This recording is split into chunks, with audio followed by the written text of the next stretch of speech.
want to start where we were kind of talking about the press conference about NIL, transfer portal. First of all, how do you keep entitlement out of your program with so much entitlement with these kids? Once they get recruited, they get told everything they want to hear, and then they get a bag of money is what the perception is. How do you keep that entitlement out of here? Well, I learned a long time ago, Will, if you don't want problems, don't recruit them. I don't recruit entitlement kids. Emmanuel Sharp's father was his high school coach. He was a tough, demanding coach. Milo Zuzan's father was his high school coach. Most of our guys play for really good high school coaches or prep school coaches. They're used to being coached. But when they see us every day, whether it's John Houston, Alan Bishop, Anthony Goldwire, Bilal Batley, the guys that people don't know about, they're as much an extension of me and our culture as anybody. Our culture's not entitlement. So there's no way that I recruit a kid unless I know that he'll buy in to the way we do things here. But because of the success of this program, every kid that we're recruiting knows exactly what it is he's getting into. You know, they research us as much as we research them. And then when we're recruiting a kid, you know, a lot of times you'll see, you know, people get excited about how many stars a kid has. I could care less about that, and I mean that sincerely. That has never moved me. Marcus Sasser had 2 scholarship offers, us and I think Colorado State. Jamal Shedd came down to us and I can't remember if it was UTEP or maybe Colorado State. We liked them. We thought they'd be great fits. So we don't sit down and have a community meeting on let's go recruit this kid, let's recruit this kid. I heard he was pretty good. I mean, I saw him play. So are you able, when you go recruiting, you know right away if they're going to work in your program or not? No, or are they? No, not right away. That's why you call it evaluate. Don't confuse evaluation with recruiting. I evaluate before I recruit. I evaluate to see if I want to recruit him. Then if I decide I'm going to recruit him, then we recruit him. So Kellen is really good at that too. So is Qantas, so is KC. Those are our 3 main recruiters. They know exactly what it is we're recruiting to. So we know exactly what it is we're looking for. It's not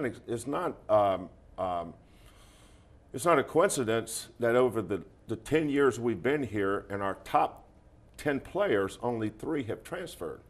And that's because of evaluation. You're never going to be perfect in recruiting because it's not scientific. You know, there's so much subjectivity to recruiting. That's why you have 2,000 kids in the recruiting portal every year. Kids leave just like that now. But we have eight of our top 10 back, 4 starters back. And that's a shock to everybody but us. Do you think the system with NIL and the transfer portal is as broken as it's perceived to be broken from the outside? Like on social media, it gets torn apart, but in talking to you and talking to some other people, it doesn't seem as broken as much as it needs to be kind of finagled a little bit. Yeah, I think it's so new. And it's like a shock to the system. It's like taking a pacemaker and putting it in your heart. You know, I've still got the same heart, but there's something new in there, and it's going to take me a while to get used to it. You know, I get up in the morning, I look in the shower, and I got this big scar here that, God, I'm just not used to that. And then my heart feels funnier because I got this little buzzing, beeping thing going on in there sometime. So, you know, we got this thrust upon us. We didn't ask for this NIL thing, but it's here. And I don't sit around and say, is it good or bad? I adjust to it. That's the only way that we can do it. People on the outside don't know what you don't know. You know, it's like the people in the arena. That's one of the great poems of all time. But the coaches and players and staff, people that are involved with the NIL program and process on campuses, we're constantly evolving. You know, 5 years ago, there was no NIL. So when it started, I had no idea what to do with it. I didn't know what it was. And then I had, you know, the coaches that had failed at it didn't take it serious. We took it serious. we knew that we had to get ahead of the game on that. We started having meetings right away with key donors about this, the way this was going. And I knew because our budget was in trouble that we weren't going to get a lot of help from the university. So if we were going to make it in this NIL wilderness, you know, we were kind of like Lewis and Clark, right? You know, we get to Cincinnati, get on the Mississippi River, Missouri River. We don't know where we're going, but we know we're in the boat, and it's got to keep going. There's going to be turbulence. There's going to be all kind of things that's going to get in our way. But we have to figure this out, and every year we've gotten a little bit better understanding, but we're still learning. We don't have all the answers for the NIL right now because it's every year. You know, last year we took 2 guys in the portal, LJ and Damien, 2 great young men, come from great families, which is really important to us because you have to have character and maturity in your base to make it here because we're going to put you through some adversity. And then LJ came back, Damien transferred to Pitt, which is a great fit for him. And then we brought in Milos Uzan, who is the only portal guy we brought in this year. But you still are using high amounts of NIL because of player retention. You know, most guys, you know, everybody says, well, the transfer portal will start in March after the first round or second round. No, it doesn't. Transfer portal starts November 4th. Because you're going to have a kid, his very first game, that's going to get upset and he's going to start talking and they're already start looking. I started getting calls about kids interested, making sure we knew this kid was going to be available last year, the first week of December. This kid is going to be available, and you're one of the schools he really likes. Everybody's going to start getting those calls early. So transfer portal will start when everybody's first game is. So when you're starting to get into this NIL deal from a guy that's been in the NCAA since the 80s, and you couldn't put like cream cheese on a bagel type of deal, now it seems like you can do almost anything. Are you terrified? Are you nervous? Are you like, there's just no way we can do this? Like, is it nerve-wracking for you? Not at all. Because you've seen like crazy rules, and now there's no rules. You just adjust to it. You're an observer, and I'm actually working in the space. So you're part of the I don't know what I don't know crowd, and you'll never be fully educated unless you're doing what I'm doing. It's like coaching. Everybody can coach until you have to. Then you realize how hard it is. You know, the NIL space to me is, and I try to simplify everything, whether it's what I'm teaching, how I go about my daily life, mentoring kids. You just keep things simple. Here's the rules that we have, okay? We're going to do the best we can within those rules to maintain our program at the highest level. I don't sit around and ask questions or think of scenarios where it would create panic or worry. I don't worry about those things. We talked about this a couple of weeks ago. You used getting NetJet hours as an example of Houston needing to take the next step to become a Big 12 school. You're a Big 12 program. You've won the Big 12. What's the next thing that Houston needs to do to become a Big 12 school now? And I think we're doing it. You know, I've had meetings with Tillman, President Couture, Eddie Nunez about increasing the budget and trying to level the playing field. We're so far behind the other schools. You know, because of our success, people think that we have everything we need. Now, we're a long way from that. That doesn't mean that we're not going to get out there and scrap and claw. I'm used to doing more with less. I was at Montana Tech. I was at Washington State. They nurtured me on doing more with less. Now, some of the other schools, like Oklahoma and Indiana, were resourced at the highest levels, every sport. We're not like those schools. You know, we have some really good coaches here. I mean, some outstanding coaches that are doing the same thing. I think the areas that we need to improve in is dialogue, communication, making sure we're on the same page with what we have. You know, you try to take a dollar and make $5 out of it. Okay, that's what we're going to do. Makes no sense to complain about it. That's who we are.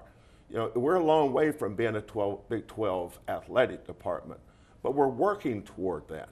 We have a plan to get there, and I'm going to do everything in my power to help our athletic department be the best it can be. In the world of this transfer portal and not having everything that you see out there, have you ever thought about, like, well, maybe this isn't the spot for me. Maybe, you know, other opportunities are out there for me. Never. So then why not? Why Houston? Why stay? I don't mess with happy, man. There's a lot of schools that have contacted me. There's a lot of NBA organizations that have contacted me. They want what we have. We have it. Why would I leave a school that has it? What is it? You define it for me. What do we have? When you see our basketball program, what do you see? I see a team that plays defense, Not that's a coached team, well. not a team, a program. A program that is coached well, but that doesn't have that entitlement. They're good kids, and obviously Wins. success. No, not obvious success. Success. Well, Success. It's obvious when you look at it all. Yeah. Well, don't be one of these nearsighted people to define your success on only one thing, winning a national championship. If that's the case, then you're going to be disappointed more often than not. We have a program that over the last 7 or 8 years has competed as a top 5 program in the country. Top 5 in the country over a 7 or 8 year period. Might be 6 or 7 years. But that's what the other schools want. They want what we have. Mm-hmm. Not very many schools have this, but we have it. So why would I leave it to go to a school that doesn't have it?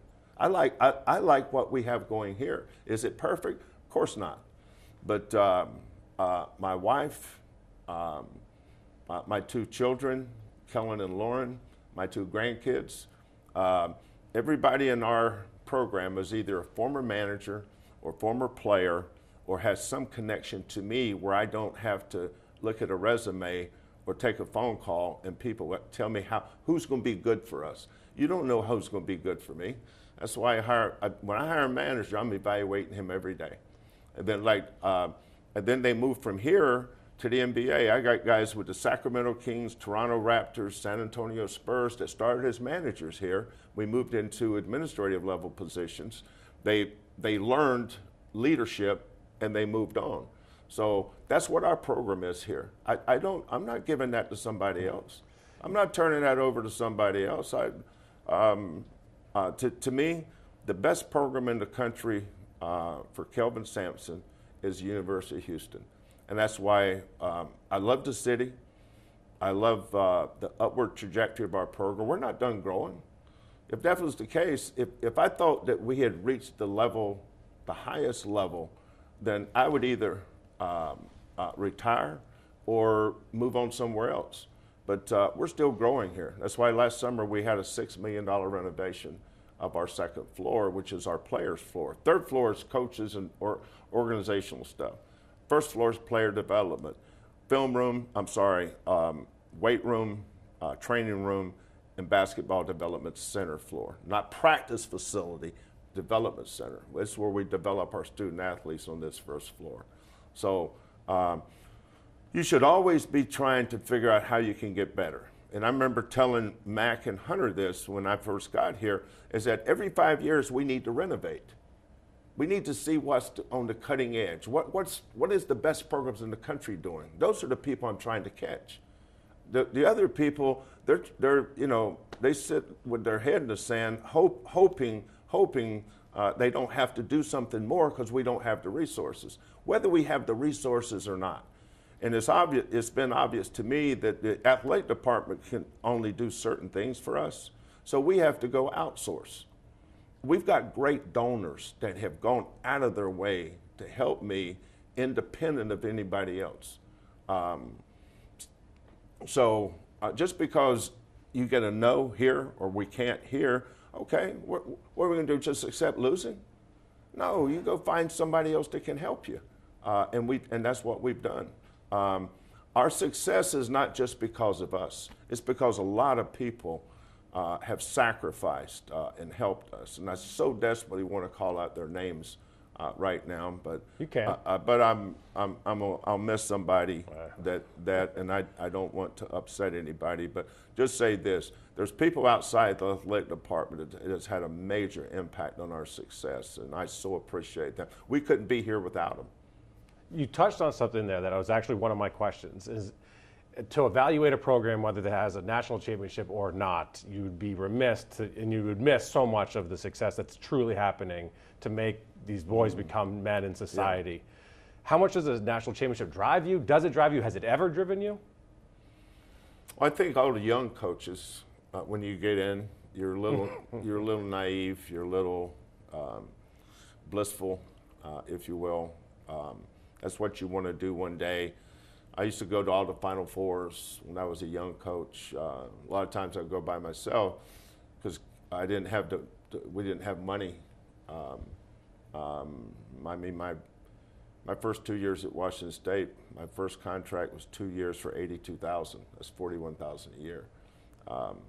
So you just learn to do more with less. You know, if you've never had it, you don't miss it. Mm-hmm. I didn't know we didn't have money. We never had it, so I didn't know what I was missing. As we've moved on,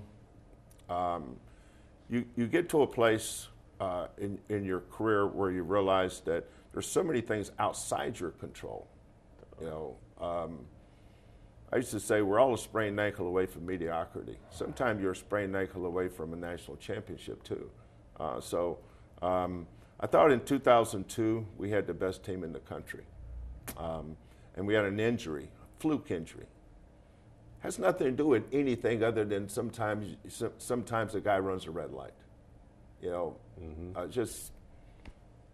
Are those moments something you get over? Like, how do you handle you that? think about it, but it's out of your control. Mm-hmm.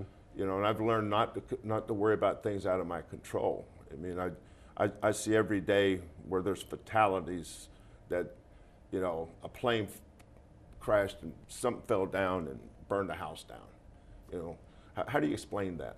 How do you explain Jamal driving to the layup for a floater and comes down, and then as he's getting ready to put his right foot down, one of the other players' foot just slides under it ever so slightly, enough for him to flip his ankle? How do you explain that?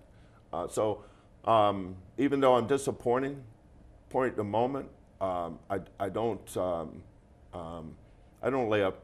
get up at night worried about it. I'm more excited to go see my grandkids after practice some days, and I'm worried about whether or not I'm going to win a national championship.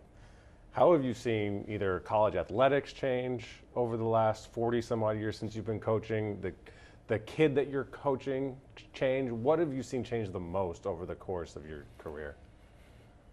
Because a lot gets made of these kids, like they're all spoiled or whatever. Now, I don't know if that's true or not. Well, I go way back. I mean, when I was a head coach, there was no shot clock.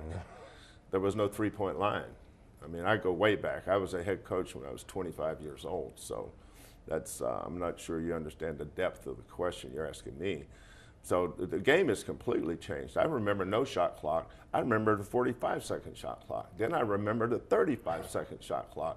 And now we're at 30. So the game has completely changed. It used to be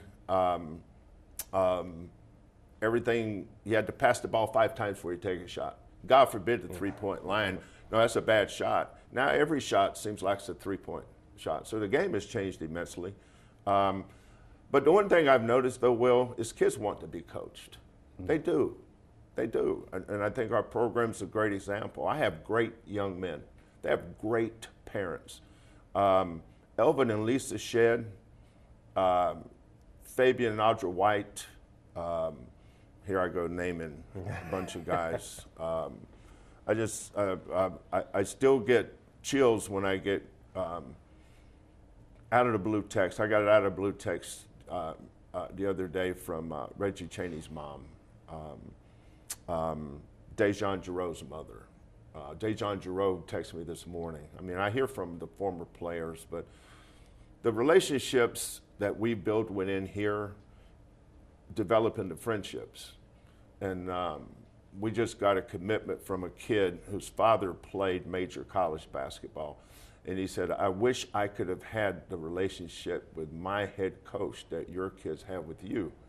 Because I see how you coach them, and then I see how you treat them. And then that's the thing that gets untold is you have a relationship with them that's built on respect. And I say, well, when they get here, and if I told them to run through a brick wall, some of them would say, nah, dude, you crazy. And then by the time we get to July, they'll say, Coach, can I get a running start? So I think consistency, consistent standards, expectations that are built around them succeeding at the highest level for them too. I want all our kids to make enough money that they can support their families one day. And they can here. Josh Carlton and Fabian and Justin Gorham, Devin Davis, Rob Gray. I've got so many guys playing overseas that's making well into the six figures. And I'm always on them about how much they're saving and how much they're putting away for that day that ball goes out of that air goes out of the ball. So I'm staying in touch with these guys, making sure they're planning for the future. It's like one day I won't coach, and I'm planning for that day right now. I don't know when it is, but I'm not going to all of a sudden wake up one morning and say, that's it, what we're going to do tomorrow. I'm going to have a plan for that. So when they come in here, their plan is usually built around our staff. But when they leave here, they have to learn to plan for themselves.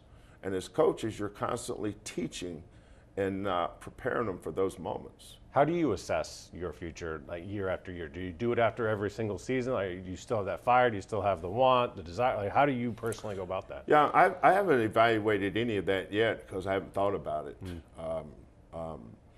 You know, I just turned 69 years old. I'm not going to coach forever. You know, most of my guys I grew up with in coaching, most of them aren't coaching, but, you know, Tom Izzo and I were both grad assistants at Michigan State. He's still there. I left. But, you know, Tom's still coaching. Rick Barnes still coaching. Bill Self and I coached against each other in the 80s, early 90s. He was at Oral Roberts when I was at Washington State. So, you know, and I've got a lot of good coaches. You know, the guys that are at my age. But, you know, Will, I remember when I was 31 years old, thank God I can still remember that, but I remember them doing an article about me. I don't know who it was, but they said I was the youngest coach in Division I basketball at 31 years old. And I remember making a remark that I don't know that that's the goal. I think the goal is to be the oldest coach in Division I basketball. I said that 38 years ago.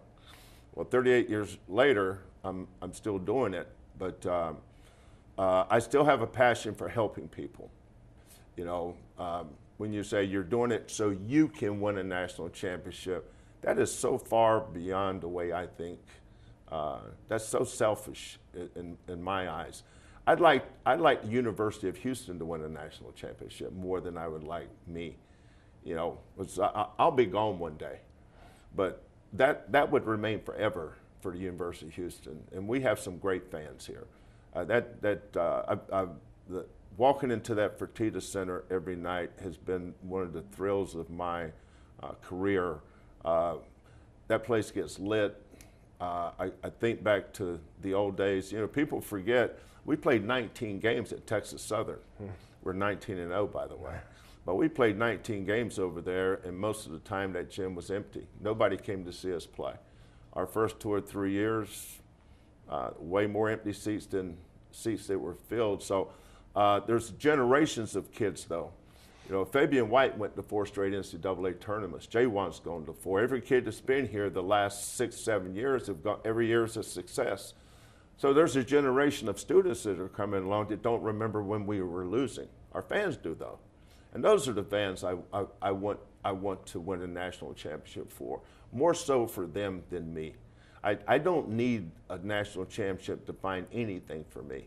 You know, I love my family too much. I love coaching too much. I love seeing our kids go on and succeed. I love seeing my assistant coaches go on and have great careers than to worry about whether I won one or not.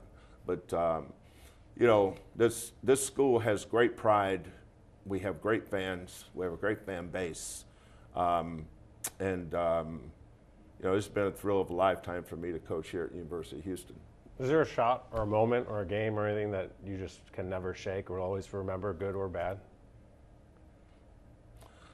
Well, there's Or so something many. probably came to There's so many. There's so many both ways. The one that I choose to remember is the one Rob Gray made against San Diego State. That got us our first NCAA tournament win. We're very blessed to win that game. That's awesome. Thanks, Coach. I appreciate your time. Thanks for doing this. That was fun.